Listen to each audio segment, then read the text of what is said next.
Namaste and welcome to the second part of the series, Finding Myself. So if you recall from the first part we did, which dealt with my essence, we mentioned that in order to truly come to know oneself, to be able to answer that question, we need to know what is my essence, what is my position, and what is my natural function. Any type of scientific analysis of anything, we basically need to know those things to have a quite full understanding. And so what we're considering today is trying to answer the question, where do I fit?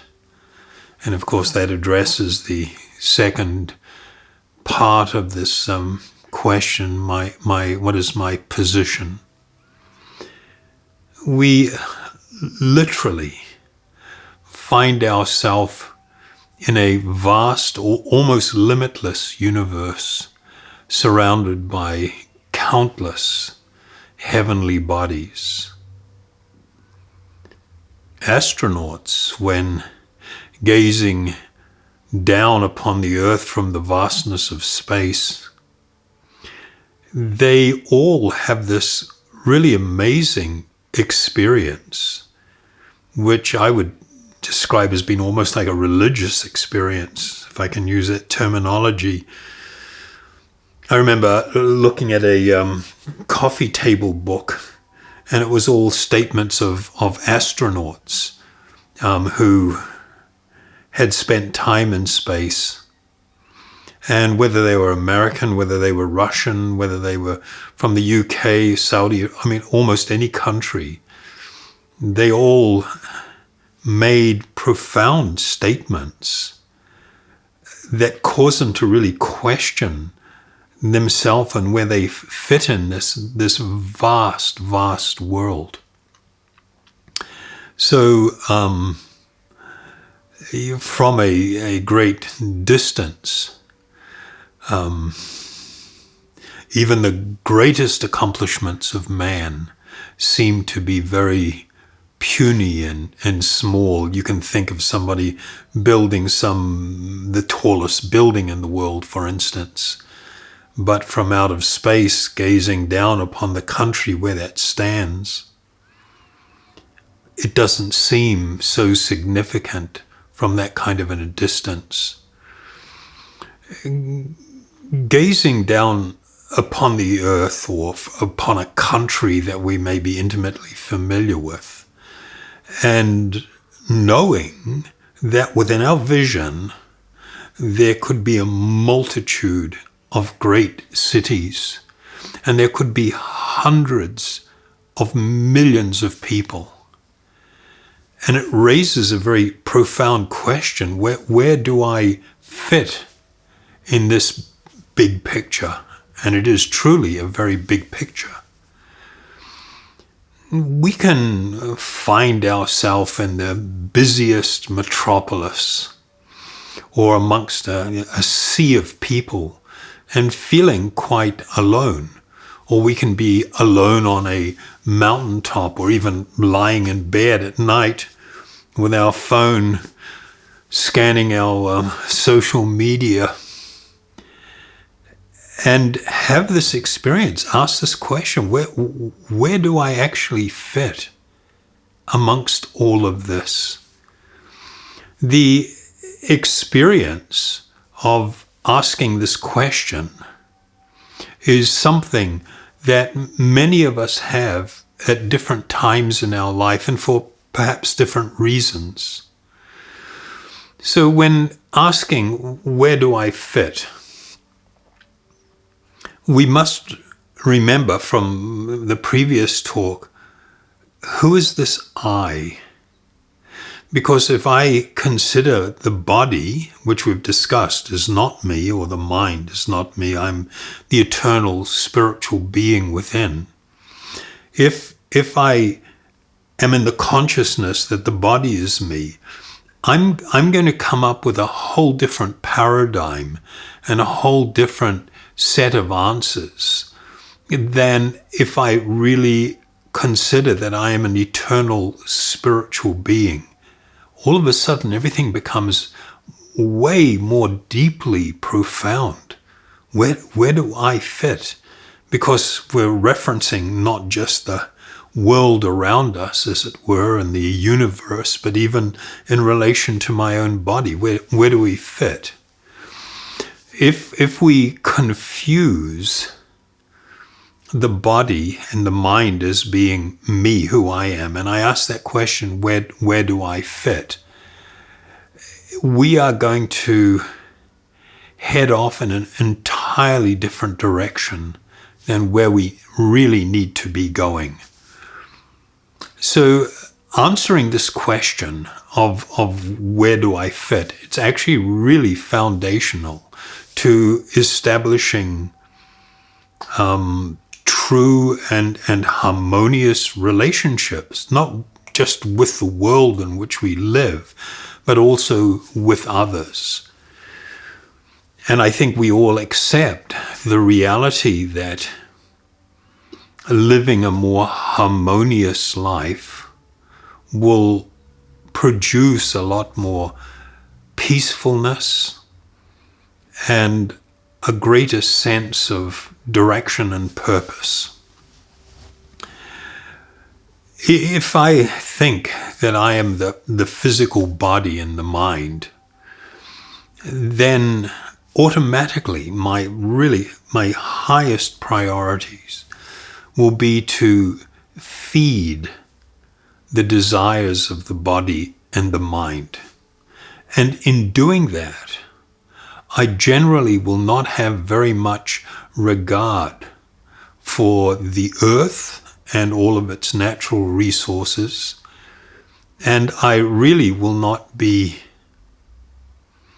very mindful or aware of the effect that my choices and actions may have upon others.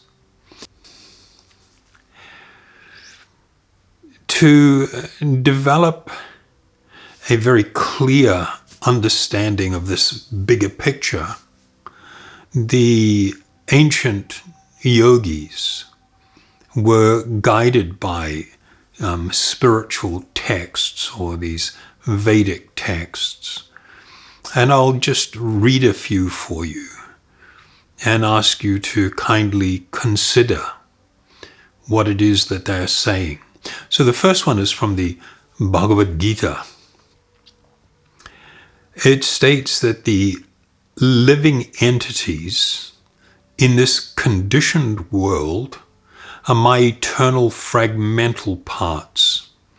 Due to conditioned life, they are struggling very hard with the six senses, which include the mind. So I just want to sort of hone in on one part of this. Other parts of it we'll be dealing with as we go forward. But fundamentally what is stated is that in the material condition, when one is absorbed in the bodily identity, then one is going to be constantly stimulated by the five external senses, the sense of smell, of hearing, of taste, of touch. And in the Bhagavad Gita, they've also included the mind as the repository and the chief amongst the senses. So it is like the sixth sense. And what is being stated here is that when we are in this illusion, this false idea of simply this body as being who I am, this bodily identity, then we are going to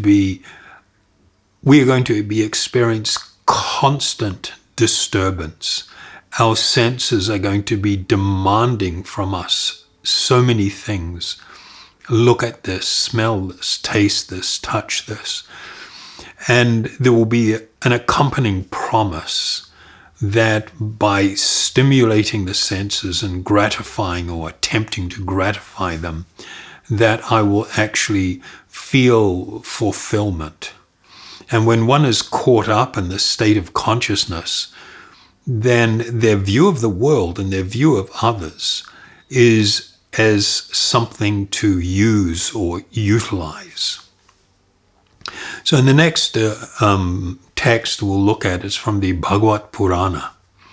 And it says, in this material world, every living entity is very much addicted to his material body, struggling to keep his body forever. Everyone tries to protect it by all means, even at the sacrifice of all his possessions. So this is actually really a quite intense statement, if I can use that word, in that when you see that somebody is struggling hard to make money and people regard their acquired wealth as being so dear to them that they will practically sacrifice anything for their wealth, their own families, their peace of mind, their relationships, there are all kinds of things we sacrifice for the opportunity to acquire more wealth and with it power, etc. But yet, a person's own body they consider so dear to them that they are prepared to sacrifice their entire wealth to be able to preserve it or maintain it.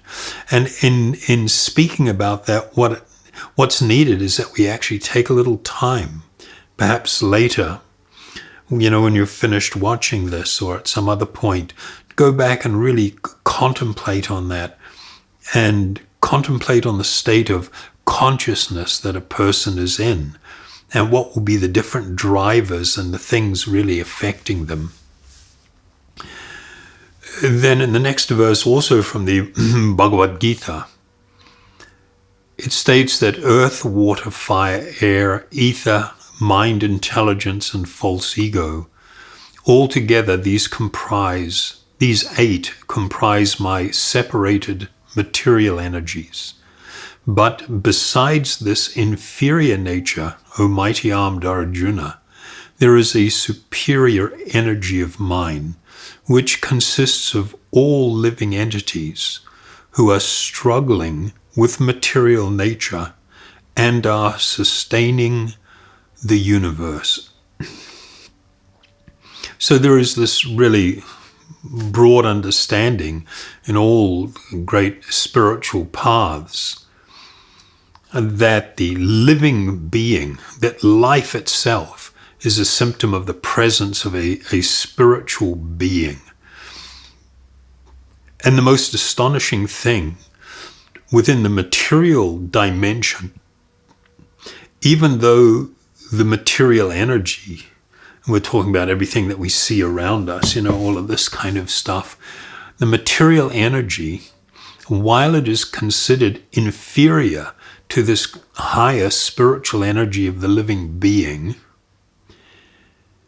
the living beings find themselves to be constantly struggling with the material energy in so many different ways. And their presence is described as sustaining the universe. I mean, if you removed all of the living beings, then plant life would be dead. There would be no life forms. Things would reduce to something that's actually quite undesirable.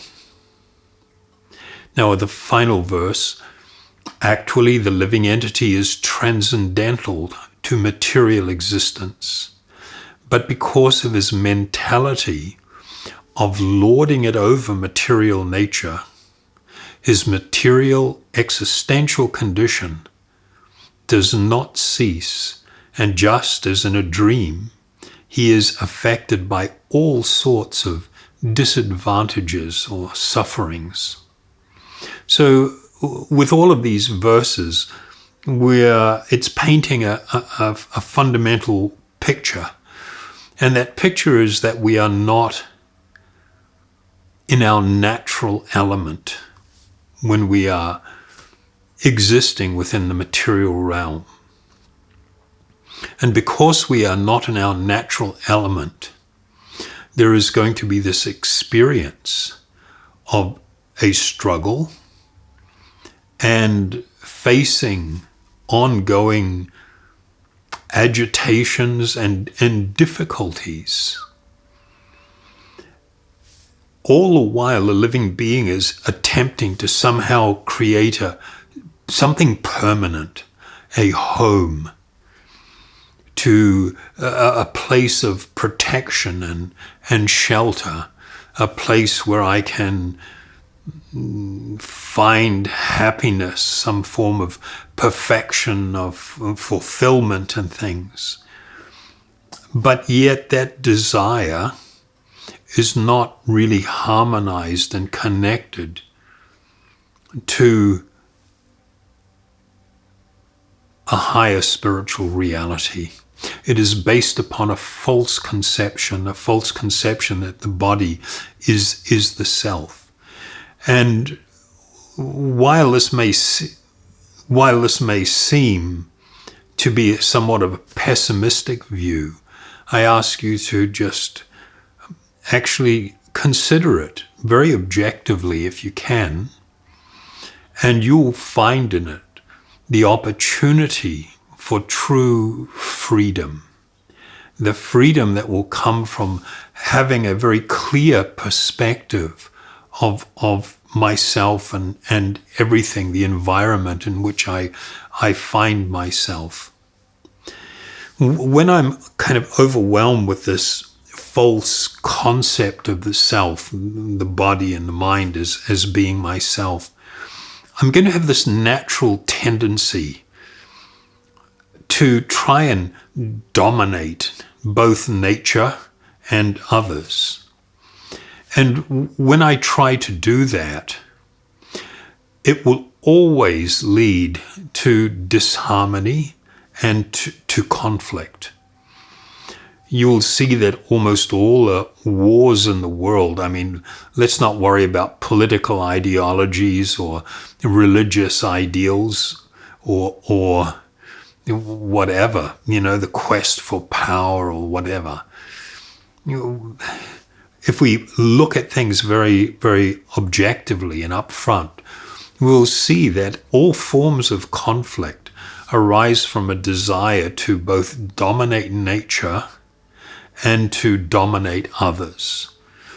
And it invariably leads to all forms of unhappiness.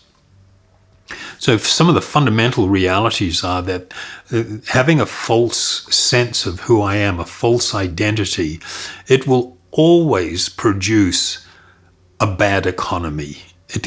You cannot have good economic circumstances when people are absorbed in this idea. There will be this rush towards endless consumption just to continuously try to feed all the different desires of the senses and the mind in the quest for happiness. And that will lead to a lack of control and restraint, a proper sense of order and higher purpose. And the outcome of it will be what we have and what we will have going into the future. This false identity will also always result in the attempt to exploit nature. In our quest to try and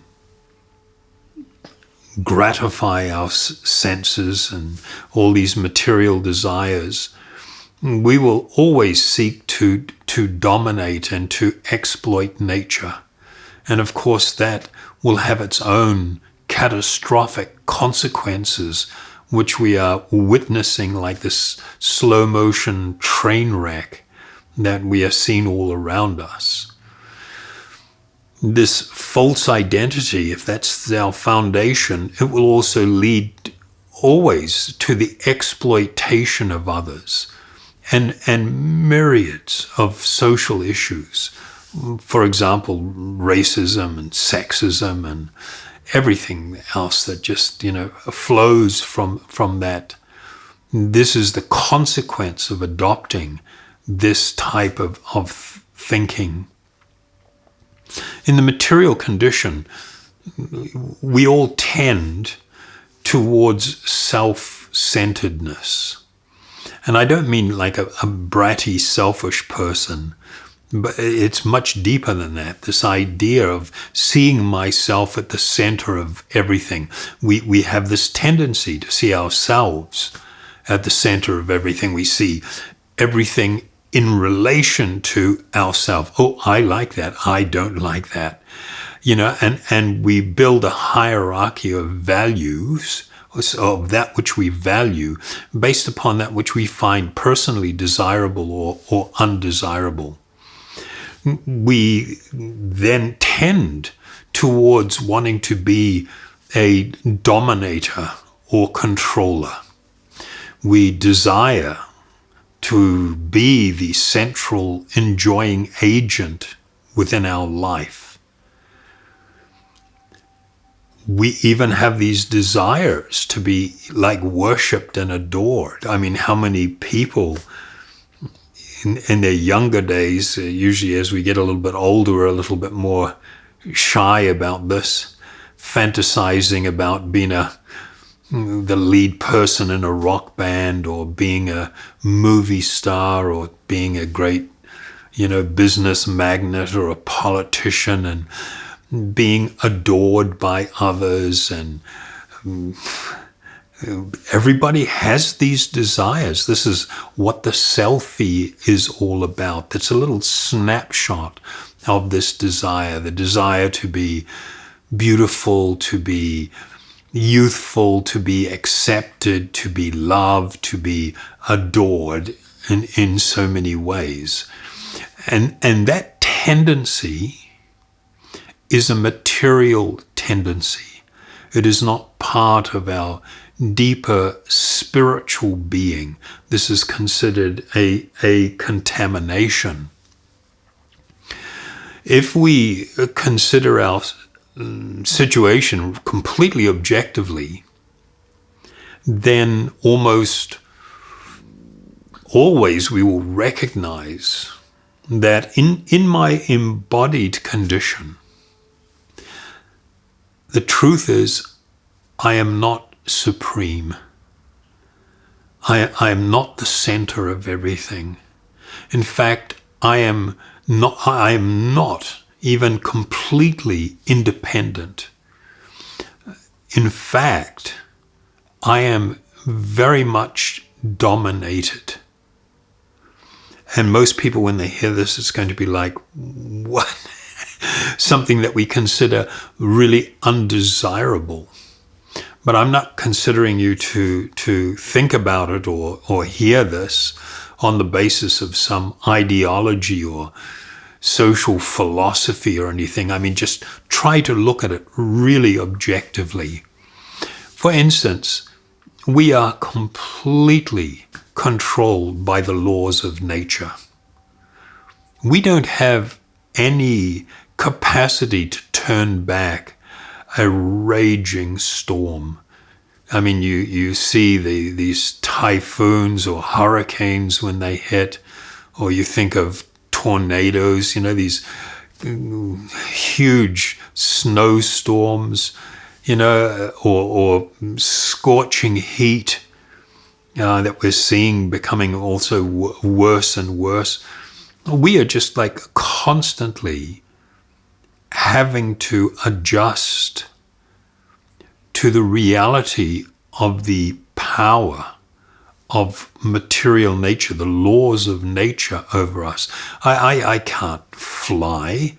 I can't, I need technology. We're dependent on technology in so many ways to try and overcome the laws of nature. but we never completely and fully overcome them. And we will always find ourselves at the end of the day within the grip. You can't fight against the law of gravity. You can try with technology, but you don't reverse it. You can't control gravity, for instance. So when you look around, you'll find that we are actually completely dominated by nature, in spite of our best attempts and the use of technology and money to create artificial environments and artificial situations. There's nothing like a great earthquake.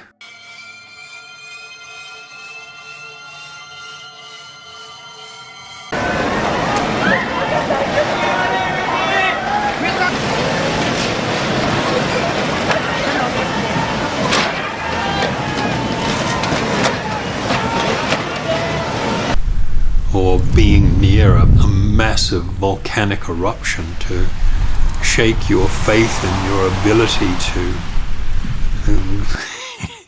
control material nature.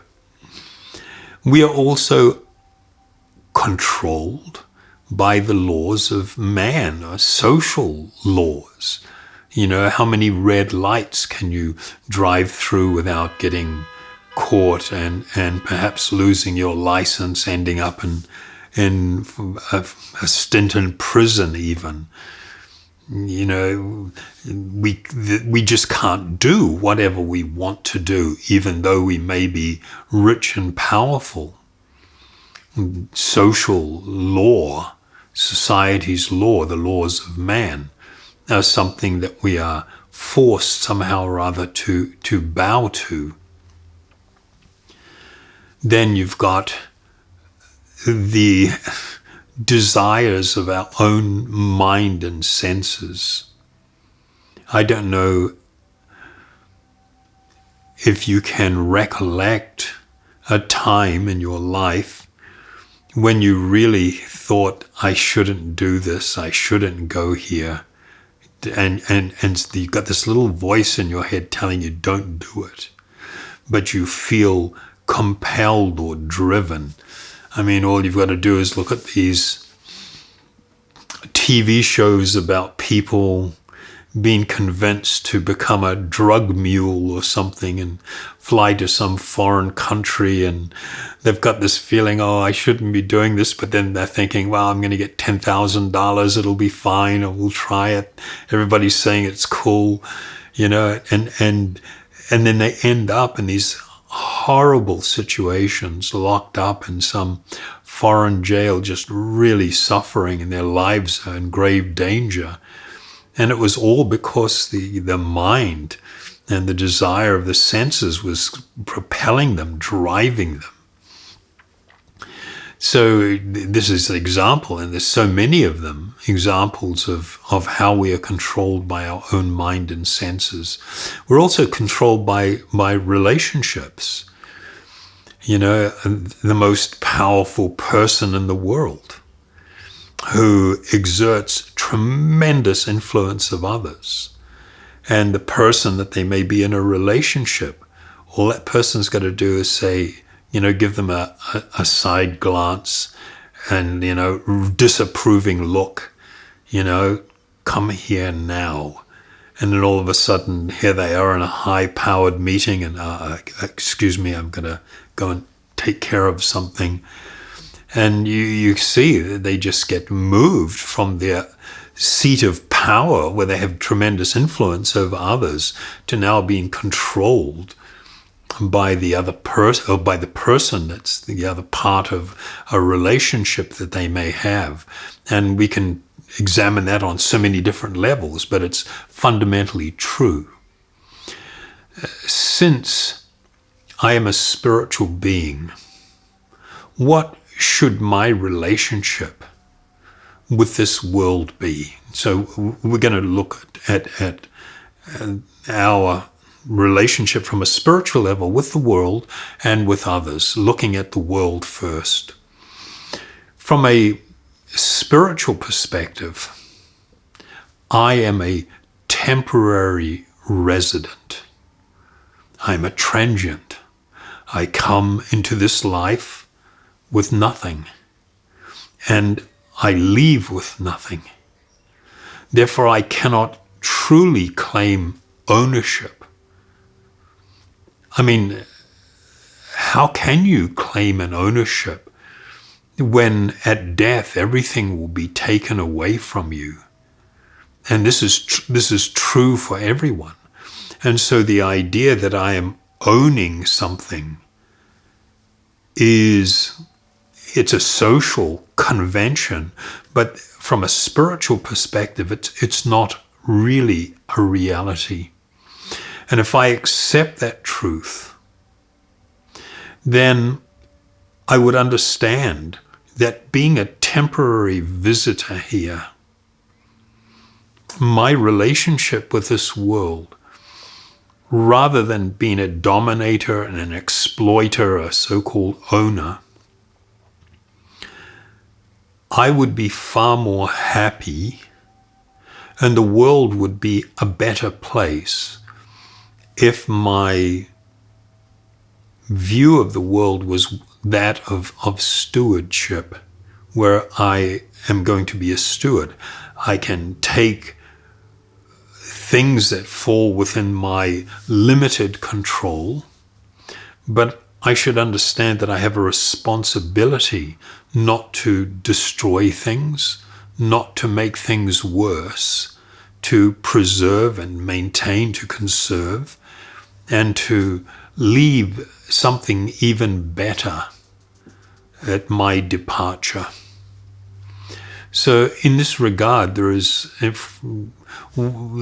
category of ancient Vedic texts known as the Upanishads. And in one of the prominent ones, the Isho Upanishad, Sri Ishopanishad, there is, in the very first mantra, not the invocation, but the first mantra in this rather short work, there is really an amazing verse that is the best possible guide for my connection or relationship to this material world. And it states, everything animate or inanimate that is within the universe is controlled and owned by the Supreme Soul. One should therefore accept only those things necessary for himself, which are set aside as his quota, and one should not accept other things, knowing well to whom they belong. This is about as perfect a guidance or guiding principles as one could have to make it so that we can live in this world in a very harmonious, productive, and respectful way. If people actually did accept these principles, then we would, have been able to ward off the effects of climate change that we're seeing and the great impending disaster for humanity. I mean, just in my lifetime, it's been astonishing. When I first traveled to India back in 1970, the skies were blue. Now they are entirely grey. The rivers, we could swim in them. There was one place where I was living for some time, Vrindavan.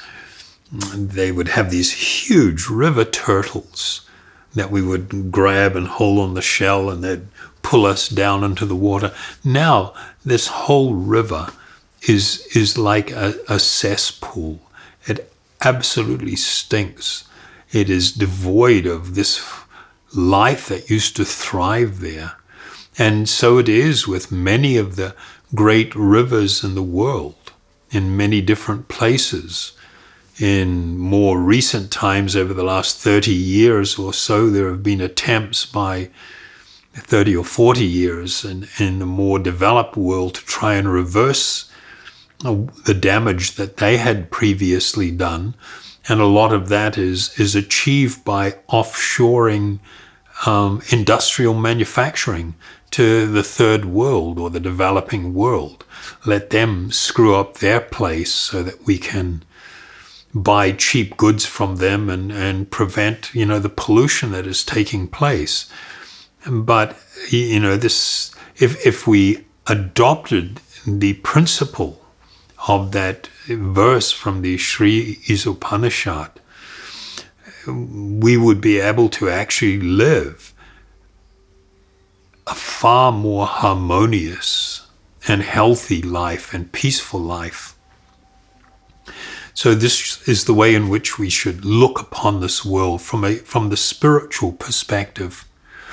In terms of our relationship with others, the Vedas teach that there is an equality of all life, that all life is considered equal. And so if I not only understand, if I see that as being a reality and I live that way, then you would not have to artificially develop social and political philosophies that artificially try and create more equality in terms of economic outcomes, social outcomes, and benefits, etc. It would be an automatic byproduct of a life choice that we would be making. In relation to the equality of all life, I'll read a couple of verses, one of them from the Bhagavad Gita, and it states, "He is a perfect yogi who, by comparison to his own self, sees the true equality of all living beings, both in their happiness and distress, O Arjuna." So again, you have this underlying principle of empathy by comparison to one's own self. One would see the true equality of all beings, both in their happiness and their distress. But this next verse from the Bhagavad Purana, it talks about the four characteristics of an actual spiritual person. And it states that the Supreme Soul is very satisfied with the transcendentalist when he greets other people with tolerance, mercy, friendship, and equality. So these are underlying and foundational spiritual principles that actually sit upon this understanding that we are all equal. We are all spiritual beings, not higher or lower than each other. And if we ask, what is that foundation of that equality? What is that foundation? Then we need to understand how the ancient teachers taught about the nature of the living being. The totality of the energy known as the living beings is sometimes referred to as the Jiva Tattva. And so each individual is sometimes called a Jiva. Jiva connotes life, actual life, the energy of life itself. And Tattva means a truth, but it speaks to a form of spiritual energy made of the living beings, the Jiva Tattva. The individual is also often described with the word Atma. This word Atma literally translates to the self, the actual individual self. The other word that was commonly used, particularly in the yogic texts of Patanjali and that school, but widely used in the Vedas, is the term Purusha. This word Purusha, when addressing that spiritual entity, describes it as a person. And as we discussed in the previous talk, the main characteristic of the living being is that this is where your personhood comes from. The body is not a person. The body is impersonal energy. As soon as you leave, it falls over and begins to rot and fall apart and break down. Your actual personhood doesn't come from your body. It comes from the dignity, the noble living being who occupies that body. So in relation to the foundational understanding, it's promoted in one of the Upanishads, the Brihad Aranyaka Upanishad. And it states, as tiny sparks fly from a fire, so all the individual souls have come from the Supreme. So here we have this source known as just broadly described here as the Supreme. And the individual living beings are likened to sparks that are emanating from a fire, being qualitatively one with the fire, but quantitatively, of course, much smaller. So then there will then arise this question. Okay, we accept that there is an ocean of individual living beings.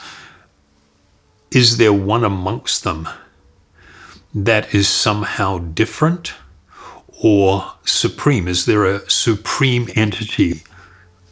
So now arises the question as to whether there is actually a supreme entity or one entity amongst this vast ocean of limitless spiritual beings that is somehow different or may be considered supreme. When we get into this subject, and it's really important subject, I mean, if we're going to cover this, really consider the topic of what's my position, where do I fit in relation to everything, I just want to make this statement. The concept or idea of God or some higher spiritual truth has really fallen out of fashion, as it were, particularly in the more developed world. And that is extremely unfortunate. And it's not incredibly smart. Atheism has kind of, become the go-to position for many people. And I'm not going to try and convince you of anything, but the only thing I'm trying to do here is to ask you to be open and not limiting yourself by certain mental constructs. And I'll give you a little idea what I'm talking about. How many people can actually conceive of the size of a hydrogen atom? I mean, fully, they can actually comprehend the size. If I consider I could put 10,000 hydrogen atoms on or more on a period at the end of a sentence with normal type page, do you have the capacity to divide that tiny little dot into 10,000? You've got the capacity to divide into 2 and 4, maybe 8, 16, it's getting a bit dodgy, 32, I mean, really? 64, you can actually conceive of that size, what it's going to be. 128 particles. And we're not even getting up to 10,000 yet, anywhere near it. The reality is, while we may be able to conceive of the structure and the different energies connected to atoms and where they how they function and things, we may have a concept of that. the actual size of the atom is beyond our capacity to actually fully comprehend. On the other end of the spectrum, who could possibly comprehend the size of the universe in which we live? The great cosmos, when you look, through these shots from the Hubble telescope, the vastness of space.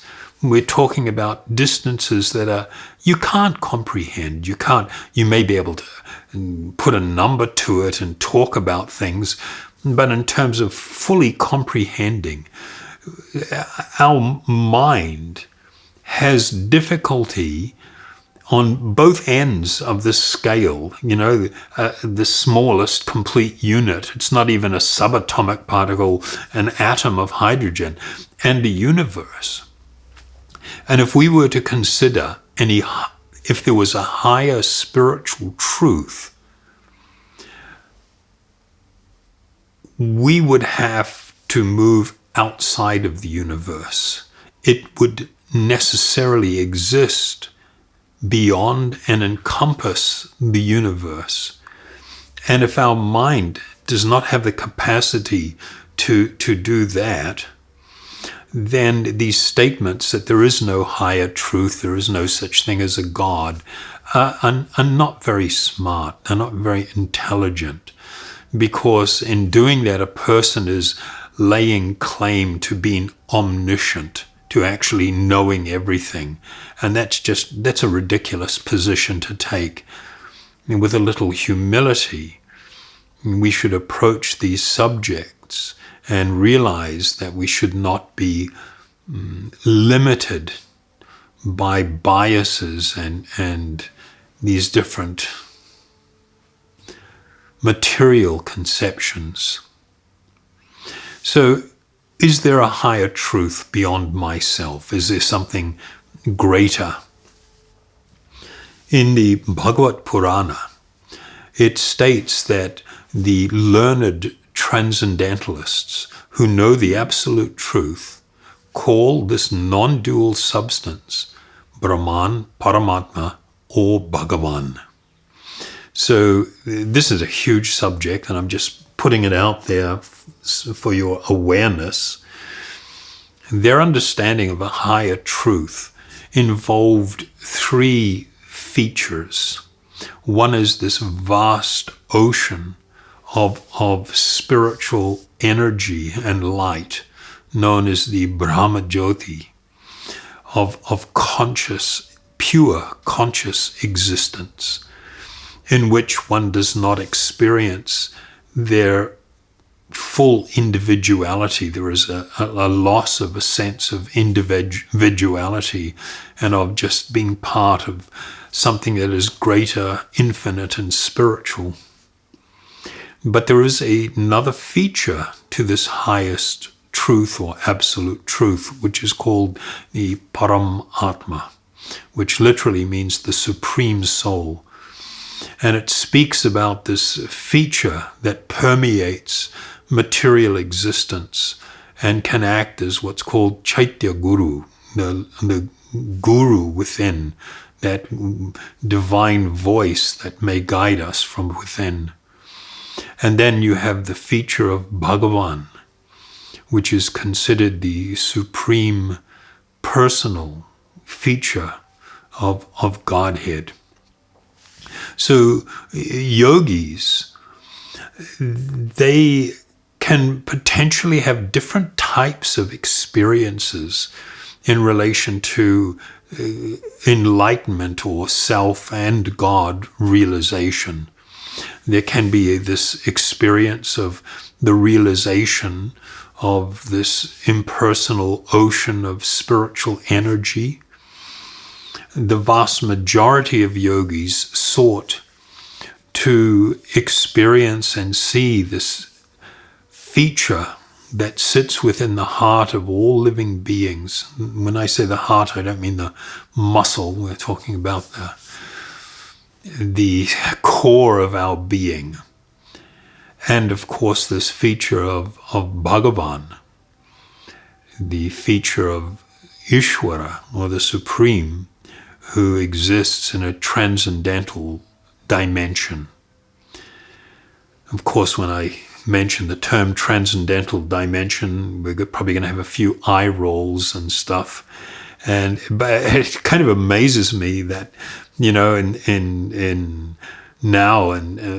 astrophysics, or in physics in general, they're trying to come up with some unified theory that explains all the observable laws and phenomena attached to the macro picture, and then a different and sometimes opposite set of laws and observations that occur on the nano level, and they say that for there to be a unified theory, the current one in vogue, which will probably change soon, is string theory, which would require the existence of 8 or 9 alternate dimensions which cannot be measured, experienced, or perceived in any way.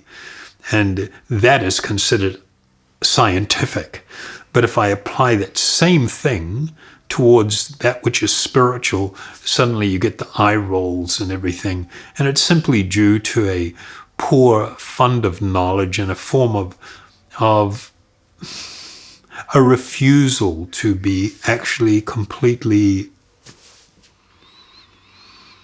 impartial in considering this particular subject. So within all of the Vedic teachings, you had the living being who is called the Atma, but there was considered one amongst them that was called the Param Atma, or the Supreme Self.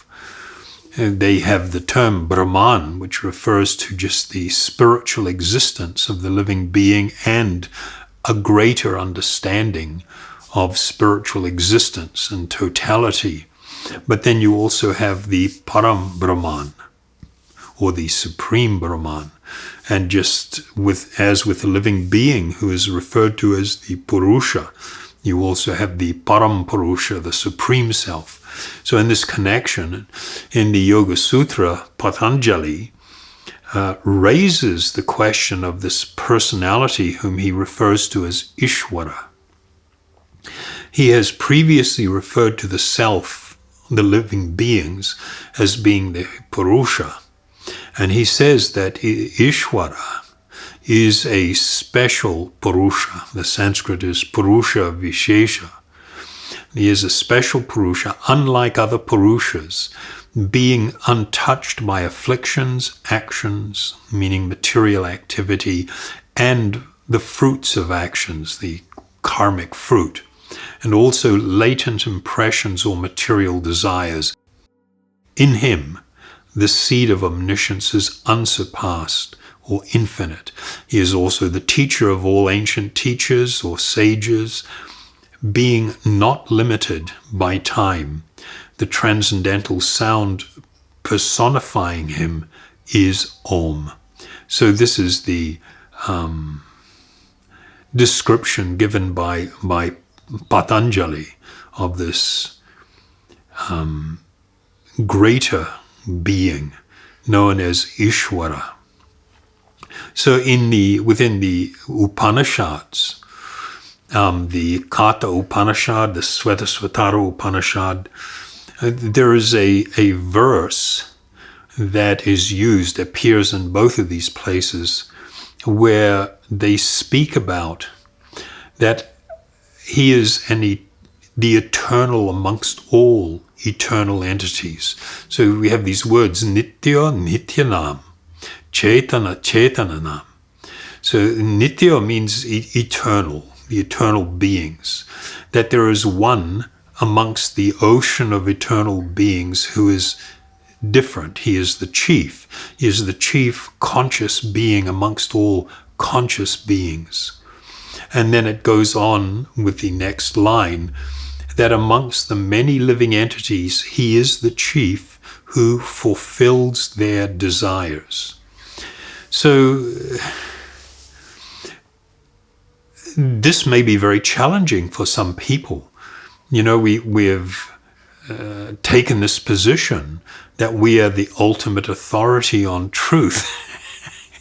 Whatever I embrace within my mind, whatever appeals to me in my material condition, whatever that is, I hold to be true and absolute, and everything else contrary to it is false. And that's a very unfortunate position. If we want to really be able to explore deeper understanding of things and come to actually fully understand and experience a higher spiritual reality, there is going to need to be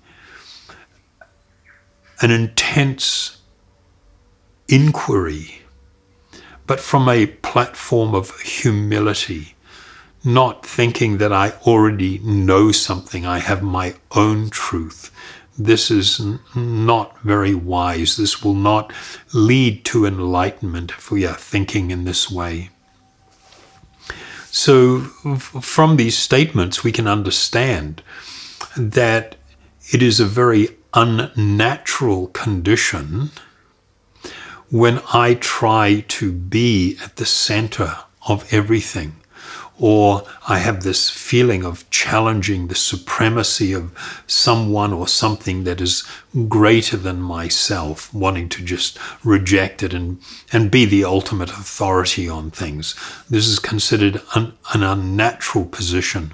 And just as a reminder, today we are trying to explore the question of what is my natural position? Where do I fit? Where do I fit in relation to things?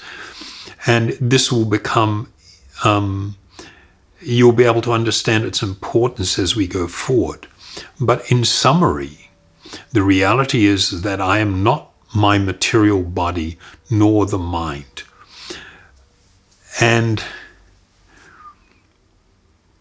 I need to be in a situation where my mind and body are not the ones driving me, that they are the ones in control and determining everything that I do.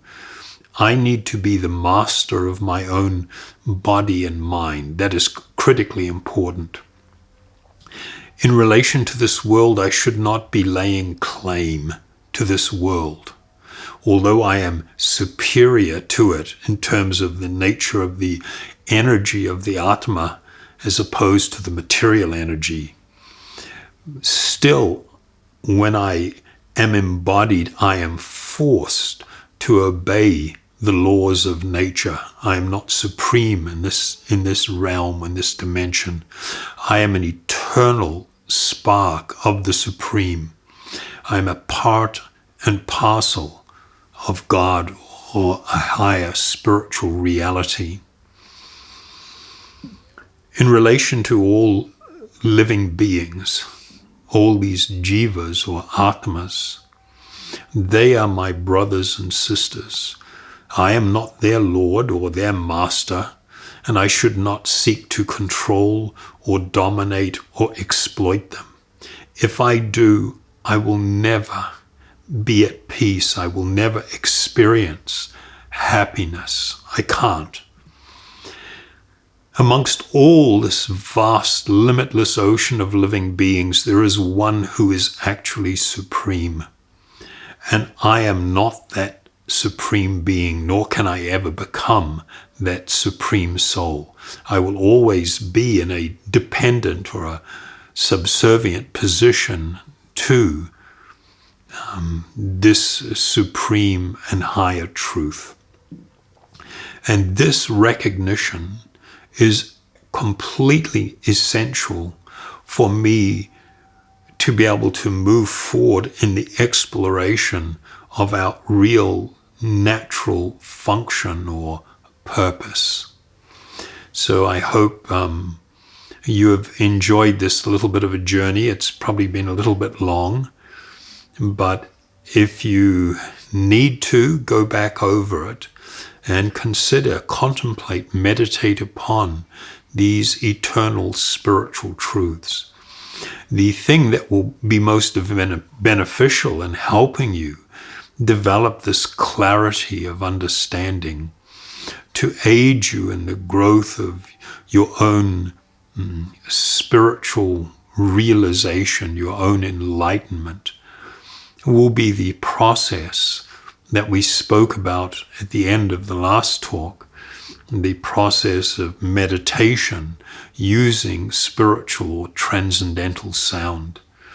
And so in closing out now, we will close out with what's called a kirtan meditation. It is a singing meditation upon the spiritual sound. And I look forward to joining you for the final talk in this series, where we will be dealing with what is my natural or my ultimate purpose. Do I have a higher purpose?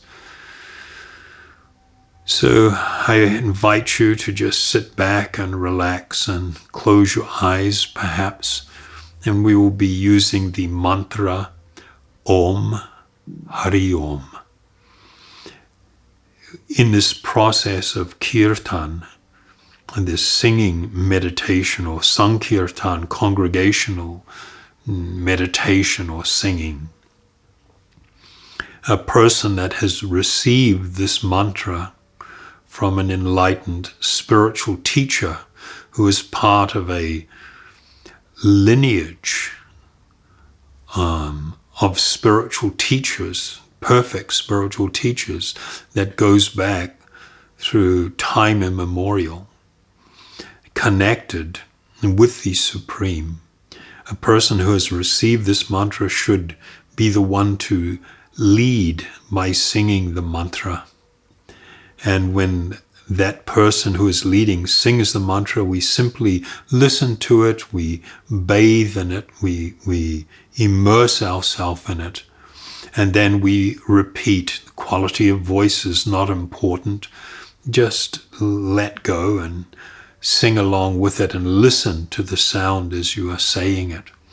And then the leader leads one more time, and the people in the group with him then responds. So thank you very much for giving me the opportunity to present this to you, and sit back, relax, and let's engage in this meditation on Om Hari Om.